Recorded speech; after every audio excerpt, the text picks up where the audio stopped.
awesome. Yeah, I'm always on Facebook. I'll keep up to date with Brittany and your youngest daughter from time to time, Crystal, right? Crystal, yes. Crystal. And I know Brittany is she's a teacher. I believe she married a doctor. And then Crystal, Mm-hmm. she's with a musician. He's putting out Mm-hmm. music and creating and, just Yes. really being an artist. So that's, so absolutely so awesome. So, yeah, you're just a great mom. So, Yeah, thank you. Thank you. and obviously a great relationship coach as well. So, if you guys want to book Miss Kendra Holmes for any relationship advice, definitely contact her and hit her up. And so a few more questions for you here. How do you empower yourself? Are there any tools or resources, podcasts or self-talk that you do to kind of empower? Well, I mean, I listen to very inspirational music. I think that it is so important, and oftentimes I don't think we really recognize how important it is, but I think it is so important what we allow into our ear gates, and what we allow into our atmosphere. And so one way that I keep myself empowered is to encircle myself with empowerment.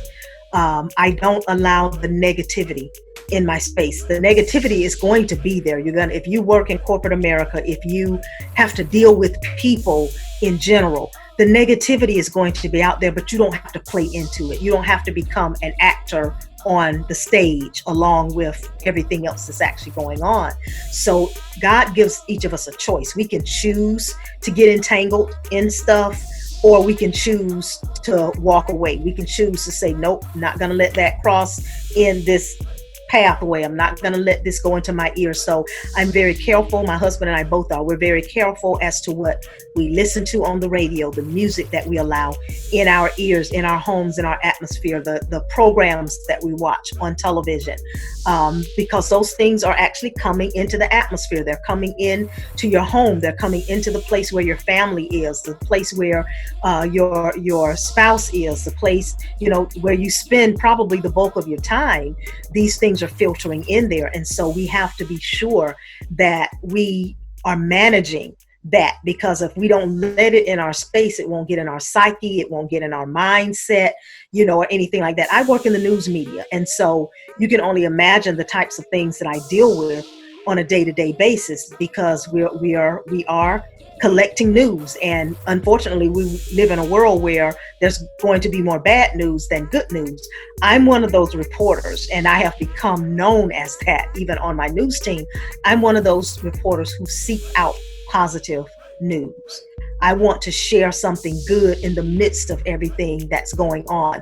Yes, we have to report the crime. Yes, we have to report the accidents, but there are people within the community who are doing some awesome things. There are people who are building up the community. There are people who are trying to spread love and spread hope. And when I hear about those things, I immediately take it to my manager and say, hey, we need to feature this story about this thing that's actually going on. I just did it even this week. Just yesterday, as a matter of fact, reached out to my manager because I got wind of a story of a woman who is not related to this family or anything, but she's giving their daughter her kidney because their daughter actually has a kidney disease and has had it for a couple of years, and things are shutting down, and this will give her new life. This woman that just kind of crossed paths with this family 11 years ago is now, in the next few weeks, giving her kidney to the daughter of these people. And so these are stories that you don't hear every day. And so you hear about somebody, pulling out somebody's kidney or cutting somebody, but you don't hear about somebody donating their kidney to save a stranger's life virtually. And so I just, before coming on to talk with you, just did an interview with all the parties involved. And I am so excited about pulling this story together because, these are the things that keep me encouraged. These are the things that will keep other people encouraged when they're reading this in the midst of all the chaos, in the midst of the crisis, in the midst of the pandemic, in the midst of all of this stuff that is going on.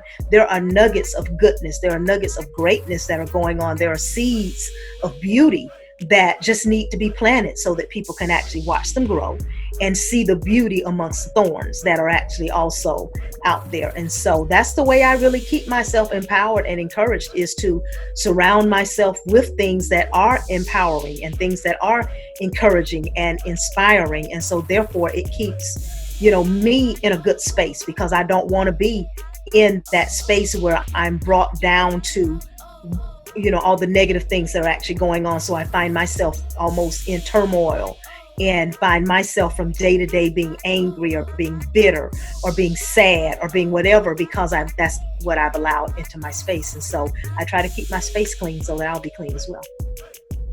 Absolutely. So being a reporter and putting in those positive messages and positive stories,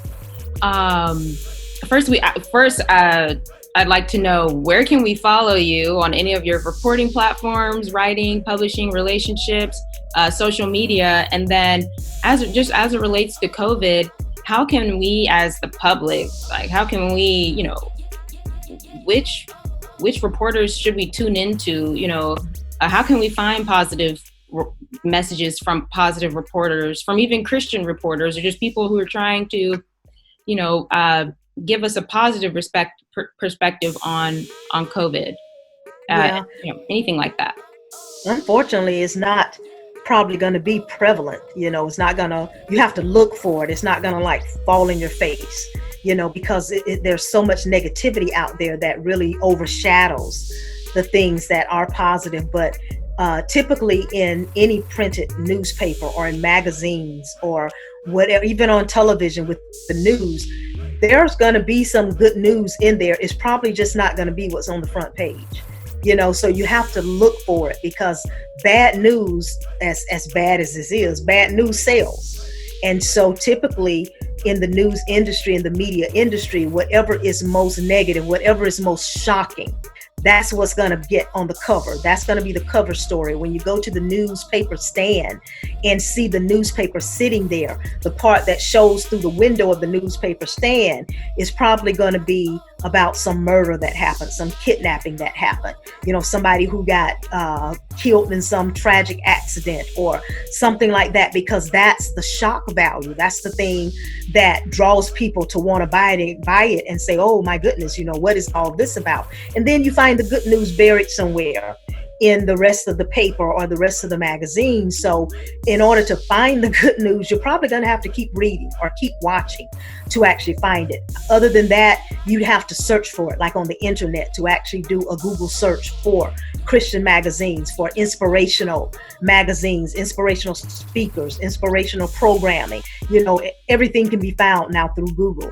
And so, you just have, it takes effort, in order for you to be able to find those things, because they aren't the things that's going to be front cover or the thing that's going to be right in your face. I notice even when I watch just our regular news, 6 o'clock news, 11 o'clock news, whatever, typically what they start out with is not going to be the good stuff. You have to keep watching and keep watching. Then they'll have this little section that may be called something. And in that section, they talk about something good, something great that a teacher did, something great, that a citizen did, or something great that a police officer or some other authoritative figure may have done.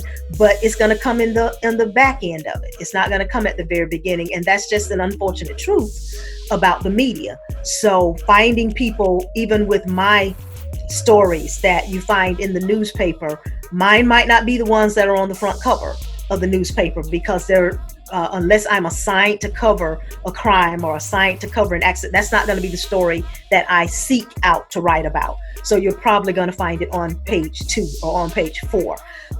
My husband and I write a relationship column that comes every week in the newspaper. It's never going to be on the front page of the paper. It's going to be with the editorials or things like that are there. And so, you have to seek these things out, but they are there.